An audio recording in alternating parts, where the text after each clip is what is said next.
इमामगंज विधानसभा में मुसलमानों ने और पासवान समाज ने खेला कर दिया और दोनों ने मिलकर इधर आरजेडी और दूसरी तरफ हम जीतन राम मांझी की नींद उड़ा दी है। क्यों? सारे लोग एक ही सवाल पूछ रहे हैं, कितना परसेंट पासवान किधर गए, मुसलमान किधर गए? मामला पूरा क्या है हम आपको एक एक करके बताएंगे। आप देख रहे द इंटरव्यू इंडिया, मेरा नाम हमजा है। अब हम आपको बताते हैं मुसलमान समाज और पासवान समाज का खेला।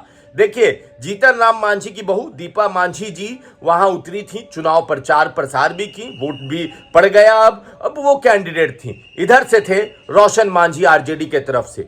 मगर जो खेला हुआ वो जनसुराज के लिए ने खेला कर दिया। अब जनसुराज ने खेला कैसे किया वो हम बताते हैं। देखिए, मुसलमान और पासवान समाज ही तय करेगा कौन जीतेगा कौन हारेगा, क्योंकि सारे वोटर पहले के तरह इधर से उधर थे। अब हम आपको बताते हैं, शुरू करते हैं मुसलमान समाज का।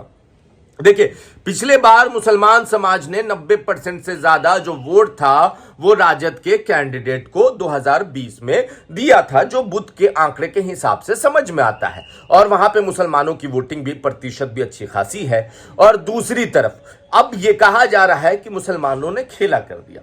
30% मुसलमान राजद से टूट गया। अब राजद से टूट गया तो किधर गया? राजद से टूटने के बाद गया वो जनसुराज में। जीतन राम मांझी को मुसलमानों का वोट मिला, मगर उतना ही जितना पिछले बार मिला था। अब दूसरी तरफ बात करते हैं पासवान समाज की। चिराग पासवान का वहां नहीं जाना जीतन राम मांझी की परेशानी बढ़ा गया है। जीतन राम मांझी परेशान है। जीतन राम मांझी का जो कैंडिडेट दीपा मांझी जी हैं वो भी बिल्कुल परेशान है। और उनके सारे लोग जितने भी हैं, उनके प्रवक्ता हों, उनके कार्यकर्ता हों, उनके आम नेता हों, सबका एक ही बात है। आप उनसे ऑफ कैमरा बात कीजिए, वो पूछेंगे मुसलमान कितना टूटा जी। और राजद वाले से बात करिए तो वो पूछेंगे पासवान समाज कितना टूटा जी। अब क्यों? क्योंकि कहा जा रहा है कि 70% पासवान समाज ने खेला कर दिया है। वोटिंग परसेंट भी गिरा है। वोटिंग परसेंट पे तो बाद में बात कर लेंगे। और वोटिंग परसेंट गिरा इसलिए पिछले बार से लगभग 5 से 6%, क्योंकि पासवान समाज वहां वोट करने नहीं निकला। जो चिराग पासवान को अपना नेता मानता है वो नहीं निकला। और ये जो बातें चल रही थी कि जीतन राम मांझी और चिराग पासवान में सारा कुछ सही नहीं है, चिराग पासवान का नहीं जाना, उस बात पे मोहर लगाता हुआ नजर आ रहा था। चिराग पासवान वहां नहीं गए और वहां पासवान समाज का वोटर नहीं निकला। और जो वोटर निकला वो बढ़ गया जनसुराज में और जीतन राम मांझी में। अब वो वोटर 50-50 बटा है।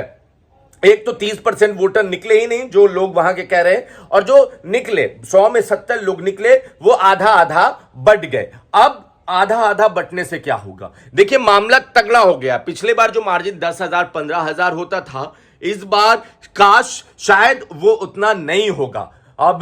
अब क्या होगा? देखिए, जनसुराज के बारे में कहा जा रहा है कि जनसुराज वहां पे लगभग 15 से 20 हजार वोट मिनिमम हासिल कर लेगी। और वो जगह होगा बेलागंज के बाद जहां पे जनसुराज का सबसे ज्यादा वोट होगा। मगर जनसुराज ने वहां पे जीतन राम मांझी की नींद उड़ा दी है, क्योंकि पासवान समाज का वोट जीतन राम मांझी की पार्टी को जितना मिला, जनसुराज को भी उतना ही मिल गया। ये वहां के लोग, जो आम लोग थे, जो वहां पे पत्रकार गए थे, वो कह रहे।